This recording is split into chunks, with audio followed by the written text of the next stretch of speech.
Imagine a boy who couldn't chew his food, who couldn't walk without collapsing, who couldn't speak clearly because his tongue was too big for his mouth.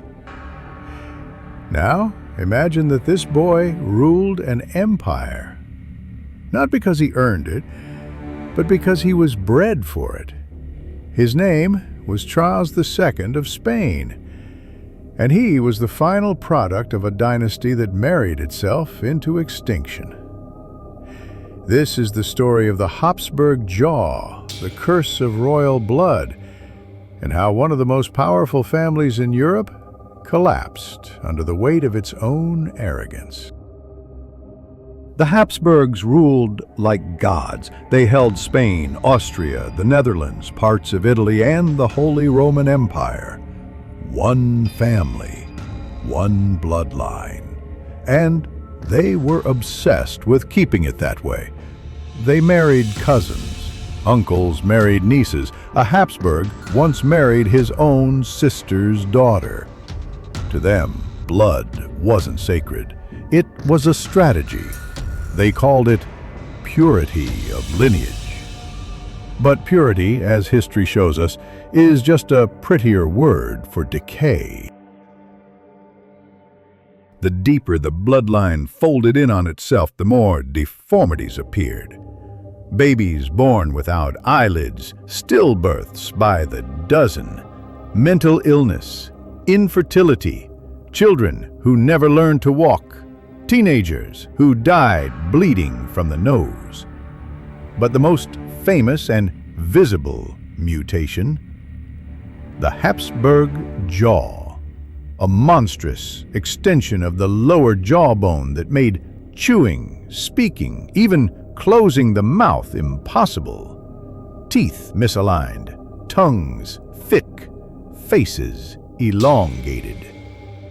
And with each generation, it got worse. Painters were paid handsomely to depict the Habsburgs as majestic, but even then, the deformity couldn't be hidden. You can see it in their portraits. Jaws jutted forward unnaturally, lips that don't close, eyes that seem wrong. And then came Charles II, the end result of 16 generations of incestuous union. Charles II of Spain was born in 1661. He was described at birth as weak in body, feeble in mind, couldn't walk until he was 8, couldn't speak until 4, had epilepsy, constant gastrointestinal infections, hair that fell out in clumps. He had only one testicle, and it didn't work. The king of the Spanish Empire was infertile, possibly impotent, and likely suffering from multiple genetic disorders. But they crowned him anyway, because he was a Habsburg. He couldn't read policy, could barely sit through meetings. He played with dolls well into adulthood. He cried constantly. Ambassadors reported his breath smelled of rot.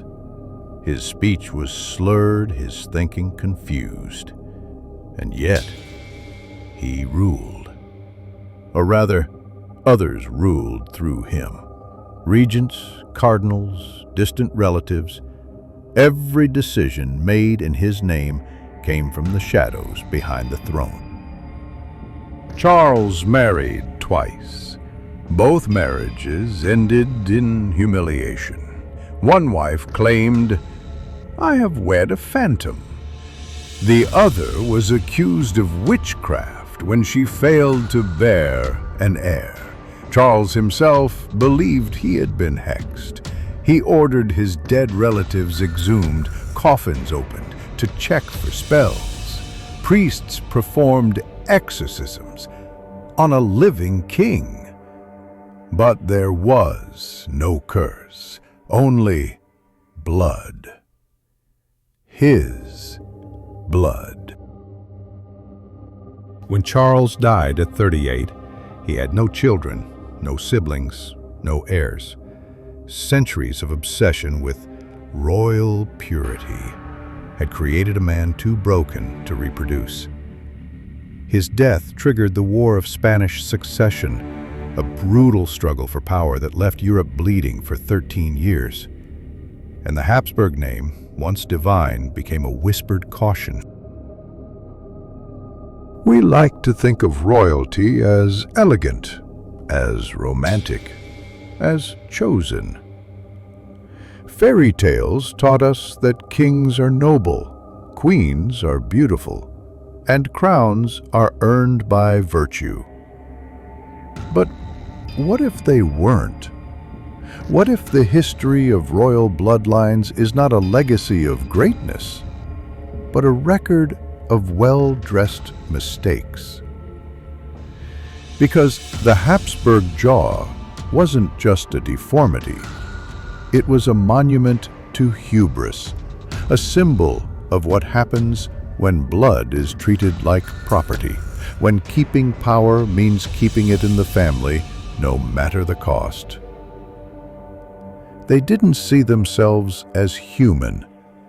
They saw themselves as divine, above the rules, beyond reproach. But Rot doesn't care about crowns, and genetics doesn't bow to kings. The Habsburgs collapsed not because of outside enemies, but because they refused to look inward. They fed their sons to a lie. They watched their daughters become pawns. They watched children die in cribs and called it fate instead of consequence. They kept marrying their own kind while pretending that their twisted lineage was holy. But there was nothing holy about it. Because the most grotesque thing about the Habsburgs wasn't the jutting jaws, the swollen tongues, the glassy eyes. It was their denial, their refusal to see the damage, to question the system, to choose humanity over heritage. They believed they were untouchable, that their blood made them special, pure, chosen.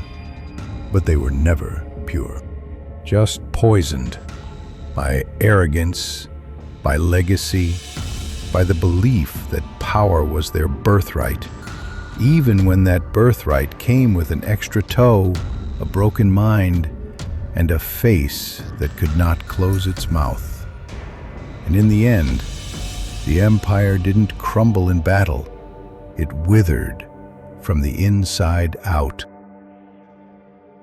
The Habsburg dynasty ruled for nearly 600 years.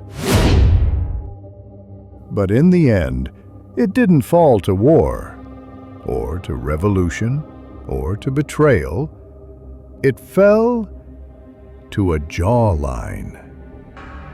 To generations of nobles who thought blood was currency, and paid the price in children who couldn't speak.